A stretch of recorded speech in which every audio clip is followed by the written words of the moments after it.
Previously, Cain finished his 3-year training and said goodbye to his teachers. To show his gratitude, he gave them 2 magic bags he made by defeating a blood orc and an earth dragon. His teachers were surprised but accepted the gifts and said their farewells to Cain. Continuing the story, Cain is fighting against the giant dragon who is much bigger than him. However, with one blow he kills the dragon and the little boy confirms its defeat by tapping its nose with his sword. Feeling proud of his accomplishment, Cain checks his status assuming that his level must have increased. But when the status window appears, he is shocked and his eyes widen. His magic power has increased to an incredible 80 million, and he also got some title like Enemy of All Monster and Dragon Killer, which is expected because he got level 10 protection from all god. To keep himself safe, Cain keeps this information a secret from everyone. When Cain reached the age of 10, he and his family relocated to the capital city, where every noble family's son must go through a debut. Cain is thrilled, but he must wait until he turns 12 before he can attend school. Meanwhile, his older sister Rain is already attending school and is determined to become the top student for her adorable little brother. Cain asks his father when they will arrive at the capital.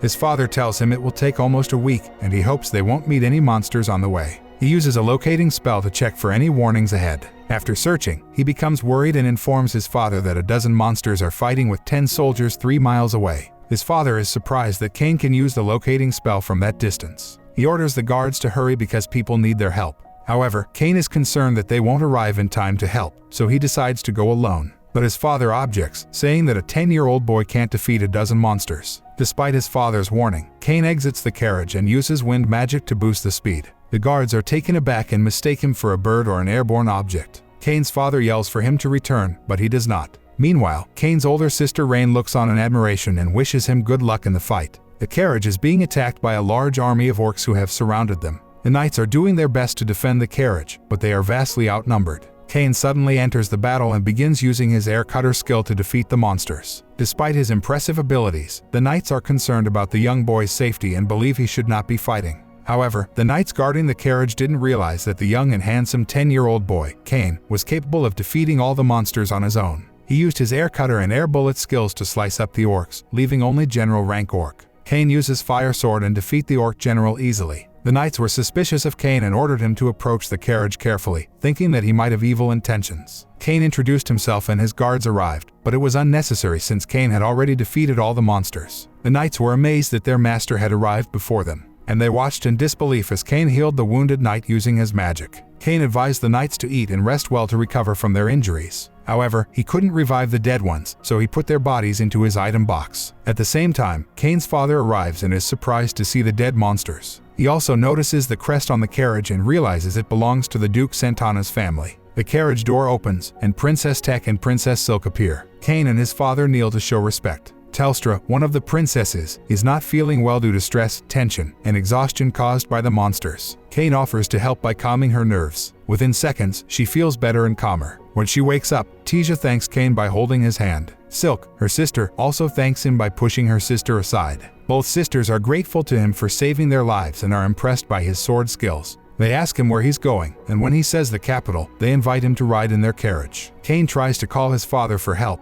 but the Duke's daughters take him with them, claiming that they are still scared. Cain's father has no choice but to watch as they take his son away. Cain is forced to sit between the two sisters, and it appears that he is being crushed between them because they are fighting for his attention. Cain tries to take a seat, but the two princesses act like they're scared and won't let him. Instead, they make him call them by their nicknames, Silk and Tisha, with love. Cain, being only 10 years old, is shocked and hesitant to call them that, but he complies anyway, adding Madam and Princess before their names for respect. But they deny that and again says him to call them with name only. As the journey continues, the princesses get closer to him, making Cain feel embarrassed and shy. Luckily, the knight interrupts and informs that they have arrived at Reno. They need to get ready to disembark and rest. Cain is relieved that the attention is off him and focuses on the upcoming stop. Cain is taken aback by the closeness of the princesses and asks the knight if he heard the things that happened in the carriage. To his relief, the knight gives him a positive response that makes him blush. As they reach their place to stay, Cain bids them goodbye in a hurry. However, the girls beg him to stay the night with them, fearing for their safety. His father arrives and reminds them that Cain is only 10 years old, but the girls persist in wanting him to stay, believing that he is the only one powerful enough to protect them from any potential attacks. Finally, his father relents and allows Cain to stay, agreeing with the princesses. Cain is caught off guard by the princesses' insistence that he sleep in the same room as them. Despite feeling uncomfortable, Cain eventually relents and agrees to stay in the same room as the princesses, but only on the condition that their beds are placed at a distance from each other. However, to his surprise, the princesses move their beds closer to his, leaving him feeling trapped in the middle. As a result of the uncomfortable sleeping arrangements, Cain is unable to get a good night's sleep.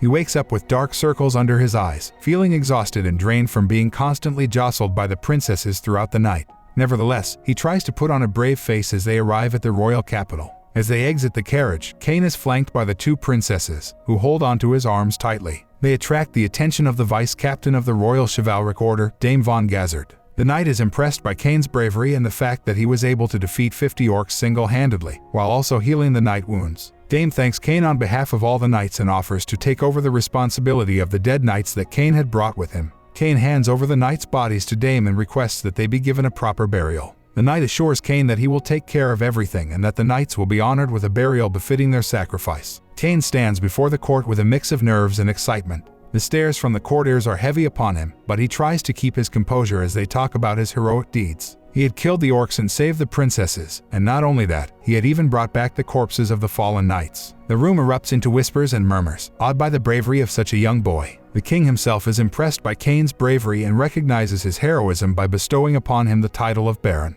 It is an honor that most men would only dream of receiving, and yet Cain, at the tender age of 10, has achieved it. As the audience hears of Cain's new status, some express their doubts, thinking that it is too much for a boy of his age. One person steps forward to voice his concerns, stating that it is not appropriate to give such a high position to a child who is still learning. The king listens to the objections with a calm demeanor, but he is resolute in his decision. He knows that Cain's bravery and skill are exceptional, and he doesn't want to let such a talented individual go. In response to the objections, the king asks the question that silences the doubters. He asks them if they could do what Cain did, if they could face the orcs and defeat them. The courtiers fall silent, realizing that the answer is no. The man goes back to his seat without any question. The king asks Cain will he accept the rewards or not. Realizing he don't have any option, he agrees. King dismisses the audience and tells Cain to meet him in parlor. In the parlor, Cain's father was surprised that his young son had been given the title of Baron, especially since he was the third son. However, just then, the king arrived with his son and expressed his gratitude to Cain for saving their daughter's life. Cain felt a little embarrassed and told them to raise their heads. He says that he would have helped anyone who was attacked, and Silk's father thanked him as a father. Cain's father then asked why his son had been given the title of Baron since he was still a child.